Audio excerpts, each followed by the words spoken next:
耶穌顯咗呢個奇蹟之後，就係5餅2魚餵飽咗啲人，佢立即囑咐佢啲門徒去離開，然後自己獨自上咗山去祈禱，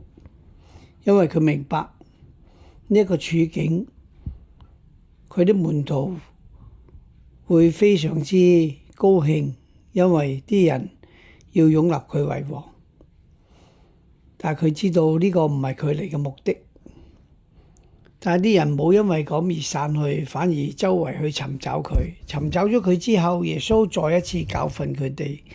你哋唔係因為真係明白呢個奇蹟為你哋帶嚟嘅啟示，而係你哋食餅食飽咗，所以你哋應該要做天主交託俾你哋嘅事。群眾問佢哋應該要做啲乜？耶穌就係話：你哋要信父所派遣嚟嘅旨。呢個信係一份改變，一份接納，一份全心嘅依靠，